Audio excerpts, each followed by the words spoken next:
Hello বন্ধুরা, আমি হারুন। এটা তোমাদের ইউটিউব চ্যানেল হারুন বায়োজন। আজকে আমরা এই ভিডিওটি নিয়েছি class 11 chapter number 15 body fluid and circulation. Topic হচ্ছে ব্লাড গ্রুপস। এই ব্লাড গ্রুপটা আজকে আমরা এই ভিডিওতে জানব। এটা বিশেষ করে নিট অ্যাসপিরেন্ট স্টুডেন্টের জন্য ডিটেলস এক্সপ্লেন করা হচ্ছে এখানে। তো ব্লাড গ্রুপস কি? ব্লাড গ্রুপ হচ্ছে আমাদের প্রত্যেকের বিভিন্ন টাইপের ব্লাড রয়েছে, মানে ব্লাডে বিভিন্ন ধরনের অ্যান্টিজেন অ্যান্টিবডি থাকে। তার ভিত্তিতে আমরা ব্লাডকে ভাগ করি এ বি ও, যেটা আমাদের নির্ধারিত হয় জিনোটাইপ দ্বারা, অর্থাৎ জেনেটিক্স দ্বারা নির্ধারিত হয়। এটা জানা এখন তো কেন দরকার? কারণ ব্লাড গ্রুপ যদি না জানা যায় তাহলে ব্লাড ট্রান্সফিউশন প্রসেসটা পসিবল হয় না। কারণ একটা পার্টিকুলার গ্রুপের ব্লাড একটা পার্টিকুলার গ্রুপের মানুষকে দেওয়া হয়, অন্য গ্রুপের ব্লাড দিলে কিন্তু ক্ষতি। তো চলো এখান থেকে কি বলছে, অ্যাজ ইউ নো, যেহেতু তুমি জানো, blood of human beings differ in certain aspects through it appears to be similar. সবার ব্লাড কিন্তু রেড কালার, কিন্তু তবুও ব্লাডের মধ্যে কোনো একটা যে ফ্যাক্টর তো রয়েছে, যে ফ্যাক্টরের জন্য প্রত্যেকের ব্লাড গ্রুপটা কি হচ্ছে, ডিফার হচ্ছে, পৃথক হচ্ছে। Various types of groups of bloods has been done. তাহলে আমাদের মোটামুটি 56 টাইপের ব্লাড তোমার ব্লাড গ্রুপ আইডেন্টিফাই করা হয়। তার মধ্যে কিছু কিছু যেমন হচ্ছে RH ব্লাড গ্রুপ রয়েছে, ABO ব্লাড গ্রুপ রয়েছে, তো MN ব্লাড গ্রুপ রয়েছে, তারপর বোম্বে ব্লাড গ্রুপ রয়েছে। এরকমভাবে মোটামুটি 50+ তোমার টাইপ অফ ব্লাড গ্রুপ আমাদের পাওয়া যায়। তার মধ্যে সবচেয়ে বেশি আমরা ইউজ করি RH ব্লাড গ্রুপ এবং ABO ব্লাড গ্রুপ সিস্টেমকে। এবার বলছি দেখো, the two such grouping ABO and RH are widely used all over the world. তাহলে দুই ধরনের ব্লাড আমরা নর্মালি ব্যবহার করি, একটা হচ্ছে ABO ব্লাড গ্রুপ, একটা RH ব্লাড গ্রুপ। তো এখানে ABO গ্রুপিং সিস্টেমটা কীরকম তা দেখলাম। ABO grouping is based on the presence or absence of two surface antigens chemicals that can induce immune response on the RBC, namely A and B।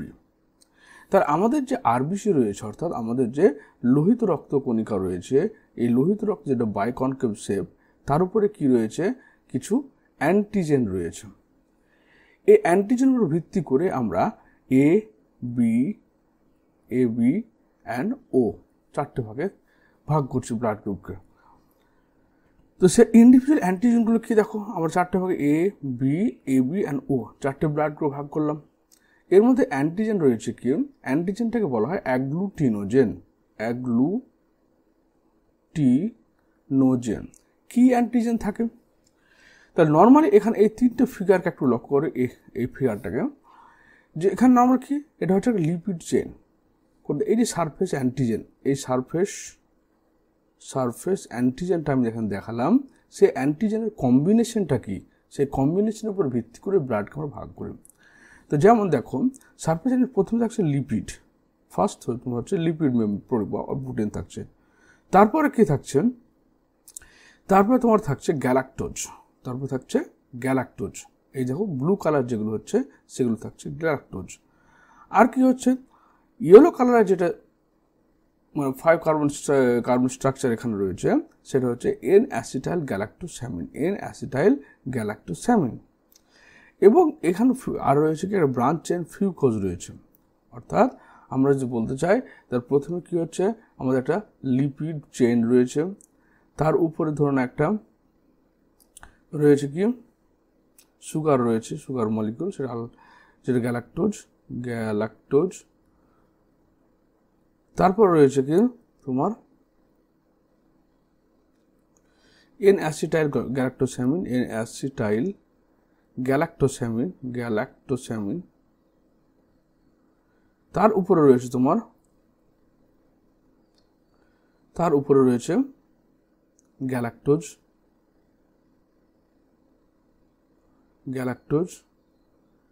এটা হচ্ছে galactose, এবং গ্যালাক্টোজের সঙ্গে ব্রাঞ্চ চেন রয়েছে, যেটার নাম হচ্ছে ফিউকোজ।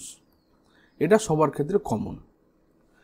এটা হচ্ছে ও ব্লাড গ্রুপের ক্ষেত্রে এই কটা জিনিস আমরা পেলাম, হ্যাপি অ্যান্টিজেন।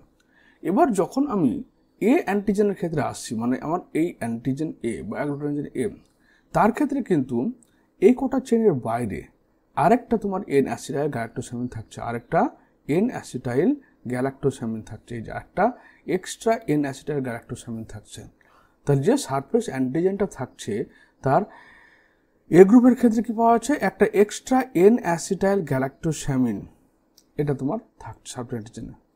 এবং বলছে কি, যখন বির ক্ষেত্রে আসছি আমি, তখন এন অ্যাসিটাইল গ্যালাক্টোসামিনটা থাকছে না, ওখানে কি থাকছে, আরও একটা এক্সট্রা গ্যালাক্টোজ থাকছে। তাহলে বি অ্যান্টিজেনের ক্ষেত্রে কি থাকছে, গ্যালাক্টোজ এক্সট্রা থাকছে, আর ও অ্যান্টিজেনের ক্ষেত্রে জাস্ট এটুকুই।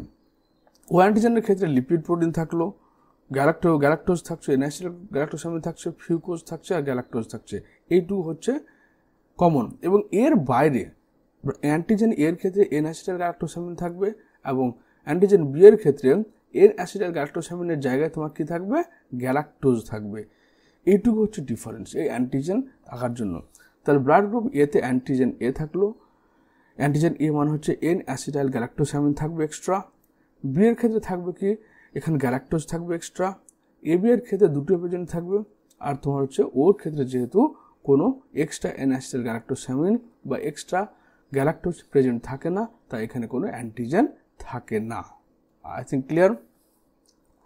Similarly, the plasma of different individual contain two natural antibodies, proteins produced in response to antigen. এবার কি করছে, এই যে অ্যান্টিজেন থাকলো, সেই অ্যান্টিজেন সঙ্গে সঙ্গে আবার কিছু অ্যান্টিবডি ওরা আরবিসির উপরে থাকছে। ধরুন এটা অ্যান্টিজেন, এটা যদি অ্যান্টিজেন হয়, এটা যদি অ্যান্টিজেন হয়, তাহলে এখানে ধরুন একটা অ্যান্টিবডিও থাকছে, অ্যান্টিবডি থাকছে। এবার অ্যান্টিবডিগুলো কি থাকছে, এ যেটা অ্যান্টিজেন সে কী করবে, বিকে তোমার শনাক্তকরণ করবে অ্যান্টিজেন হিসেবে, বলে সে বি অ্যান্টিবডি তৈরি করবে, মানে বি এর অ্যাগেনস্টে অ্যান্টিবডি তৈরি করবে এম, বলে বি অ্যান্টিবডি থাকবে। বি এর ক্ষেত্রে কি থাকবে, অ্যান্টি এ, মানে এর অ্যাগেনস্টে অ্যান্টিবডি তৈরি করবে, যেহেতু এটা কি করছে, বি এর কাছে অ্যান্টিজেন হিসেবে শনাক্তকরণ হচ্ছে, এর কেমিক্যাল কম্পোজিশন আলাদা বলে। আর এবি এর ক্ষেত্রে কোনো অ্যান্টিবডি থাকবে না, এবি এর ক্ষেত্রে অ্যান্টিবডি শুধু অ্যান্টিজেন থাক দুটো, কিন্তু কোনো অ্যান্টিবডি তৈরি হবে না, যেহেতু দুটোই প্রেজেন্ট রয়েছে তাই এরা কোনো অ্যান্টিবডি তৈরি করবে না, তাই এরা হচ্ছে নো অ্যান্টিবডি। আর যেহেতু অ্যান্টিবডি থাকবে না, তাই এবি হচ্ছে তোমার ইউনিভার্সাল অ্যাকসেপ্টার, মানে এ রক্ত এখানে এরা সবার কাছ থেকে রক্ত নিতে পারবে, কারণ এখানে অ্যান্টিবডি নেই বলে এখানে ইমিউন রিয়াকশনটা হবে না, অ্যাকসেপ্টার।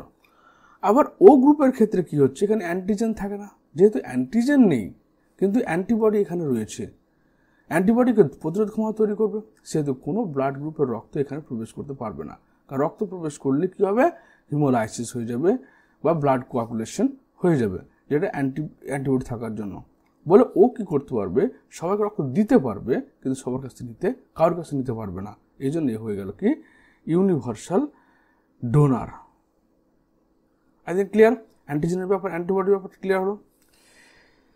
এবার বলছে that the distribution of antigen and antibodies in figure 4 groups of blood AB and ABO are given in the table. The table দেওয়া আছে AB, ABO. You probably know that during blood transfusion antibody cannot be used. Any blood cannot be.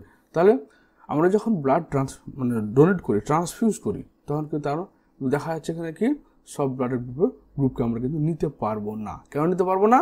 কারণ কারোর ক্ষেত্রে antibody present থাকছে, কারোর ক্ষেত্রে antibody present থাকবে না। কারণ অ্যান্টিবডি যখনই প্রেজেন্ট থাকবে তখন সে ইমিউন রিয়াকশন দেখাবে, ব্লাডটাকে নষ্ট করে দিবে।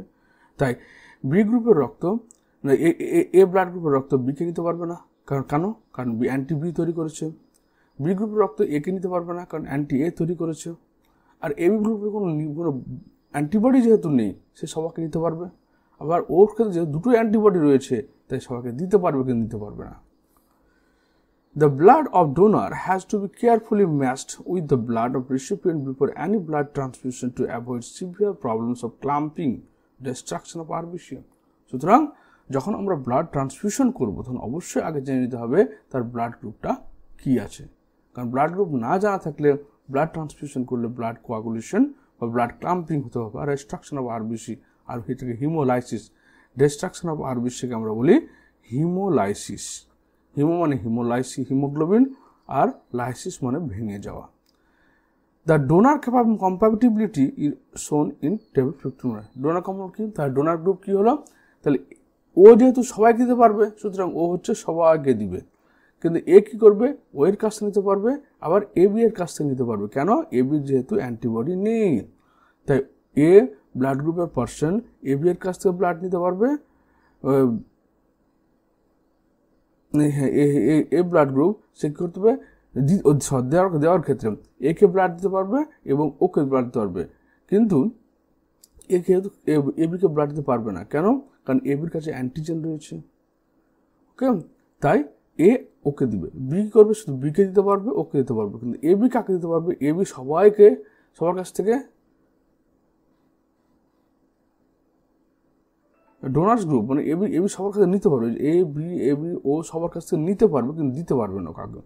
আর ও কী করতে পারবে, শুধু ওর কাছ থেকে নিতে পারবে বা ওকে দিতে পারবে, অন্য কার কাছে নিতে পারবে না, আর অন্য কার কাছে নিতে পারবে না ও। ক্লিয়ার? তার from the above mention table it is evident that group O blood can be donated to a person with any other blood group, hence O group individuals are called universal donor. কারণ কোনো antigen যখন আমার শরীরে প্রবেশ করবে তখনই antibody তৈরি হবে, তখনই তো ইমিউন রিয়াকশন হবে। যেহেতু ওর ক্ষেত্রে কোনো অ্যান্টিজেন নেই, তাই যখনই আমার শরীরে প্রবেশ করবে অন্য বডি থেকে ব্লাড ট্রান্সফিউশনের সময়, যেহেতু অ্যান্টিজেন নেই আমার বডি কিছুই শনাক্তকরণ করবে না, আর শনাক্তকরণ না করলে কী হবে, কোনো অ্যান্টিবডি তৈরি হবে না, সুতরাং ইজিলি সেটা আমার বডিতে দেওয়া যাবে। ওই জন্য ওকে ইউনিভার্সাল ডোনার বলা হচ্ছে। Person with A B group can accept from blood from person with AB as well as other groups of blood. Therefore, such person called universal recipient. এবার এবি যেটা ব্লাড গ্রুপ রয়েছে একেও সবার কাছে রক্ত নিতে পারবে। কেন, এখানে যেহেতু অ্যান্টিজেন আছে, এই এবি যাকেই ব্লাড দিবে তার মধ্যে কিন্তু অ্যান্টিবডি, অ্যান্টি বি বা অ্যান্টি এ এগুলো তৈরি হয়ে যাবে, সুতরাং কাউকে দিতে পারবে না। কিন্তু এর মধ্যে যেহেতু অ্যান্টিবডি নেই, প্রতিক্রিয়া করার ক্ষমতা নেই, তাই সে সবার কাছে নিতে পারবে, এই জন্য হচ্ছে ইউনিভার্সাল রেসিপিয়েন্ট। এবার আরেকটা জিনিস এখানে আমি তোমাদের একটু এক্সট্রা হয়ে বলবো, সেটা হচ্ছে আমাদের ব্লাড গ্রুপ কীভাবে নির্ধারণ হয়। তো ব্লাড গ্রুপ নির্ধারণের জন্য দেখো আমাদের 6টা জেনোটাইপ থাকে। জেনোটাইপ হচ্ছে কি, জেনোটাইপ হচ্ছে এগুলো হচ্ছে এও, অর্থাৎ আমরা ধরুন এ ব্লাড গ্রুপ যেটা আছে, এ ব্লাড গ্রুপকে আমরা দুটো জেনোটাইপ পাই, একটা হচ্ছে আই এ অথবা আই এ আর আই। এখানে স্মল আই যেটা, সেটা হচ্ছে ও ব্লাড গ্রুপ নির্ধারণ করে। যেহেতু ও ব্লাড গ্রুপটা কি হচ্ছে প্রচ্ছন্ন বৈশিষ্ট্য, তাই ও ব্লাড গ্রুপকে স্মল আই দ্বারা রিপ্রেজেন্ট করা হয়। ক্যাপিটাল আই দ্বারা তোমার ডোমিনেন্ট ক্যারেক্টার, যেহেতু এ আর বি দুটো ডোমিনেন্ট এই ব্লাড গ্রুপ, ওই জন্য ডোমিনেন্ট ক্যারেক্টারকে এ দ্বারা রিপ্রেজেন্ট করা হয়। তারপর হচ্ছে বি এর ক্ষেত্রে হচ্ছে কি আই বি আর আই।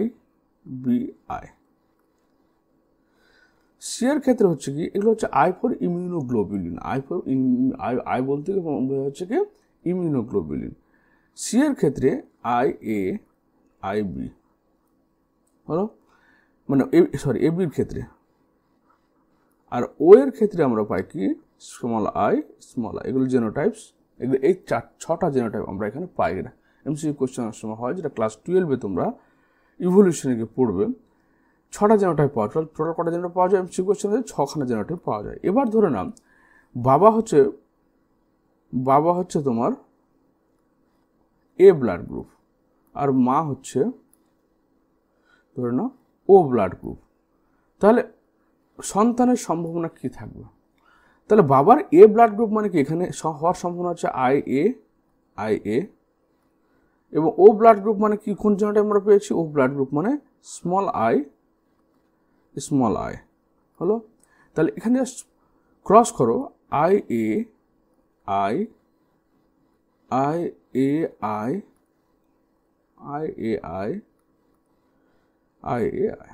তাহলে এখানে সমস্ত বাচ্চায় ও ব্লাড গ্রুপ হওয়ার সম্ভাবনা রয়েছে, কিন্তু এরা হচ্ছে হেটারোজাইগাস, মনে রাখবো হেটারোজাইগাস ব্লাড গ্রুপ। এবার ধরে নাও বাবার যদি এটা জেনোটাইপ হয় আর মার যদি এটা জেনোটাইপ হয়, এবার বাবার তো এটাও হতে পারে, বাবার ক্ষেত্রে আমরা দুটো জেনোটাইপ পেয়েছি, তাহলে আই জাস্ট মেন্ডেলের পানেটো স্কোয়ার ক্রস, আর একটা হচ্ছে কি মায়ের ও আছে, তাহলে এখানে আই এ আই সরি, এটা হবে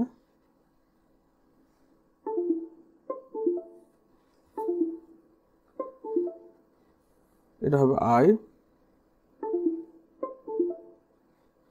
এটা আই আই, এটা আই এ আই, এখানে আই আই। তাহলে এখানে 50% চান্স হচ্ছে ও ব্লাড গ্রুপ হওয়ার, আর 50% চান্স হচ্ছে তোমার এ ব্লাড গ্রুপ হওয়ার বাচ্চার। আর এখানে হচ্ছে 100% চান্স হচ্ছে এ ব্লাড গ্রুপ। তাহলে যদি এই জিনোটাইপটা থাকে বাবার ক্ষেত্রে, তাহলে এখানে 100% এ ব্লাড গ্রুপের সন্তান হবে। আর যদি বাবার হেটেরোজাইগাস জিনোটাইপ থাকে আই এ আই, তাহলে কি হবে, সেখানে 50% চান্স এ ব্লাড গ্রুপের, 50% ও ব্লাড গ্রুপে থাকবে। এভাবে তোমরা যে কোনো মানে করতে পারো। বাবার যদি ব্লাড গ্রুপ এ হয়, সন্তানের মায়ের এ হয়, তাহলে সন্তানের কী হবে, এই জিনিসগুলো এখান থেকে তোমরা কিন্তু বের করতে পারবে। তো এই হচ্ছে আমাদের ব্লাড গ্রুপের ভিডিও। আশা করি তোমাদের ব্লাড গ্রুপের কনসেপ্টটা ক্লিয়ার হলো। তো এই ভিডিওটি দেখার জন্য তোমাদের ধন্যবাদ। Thank you.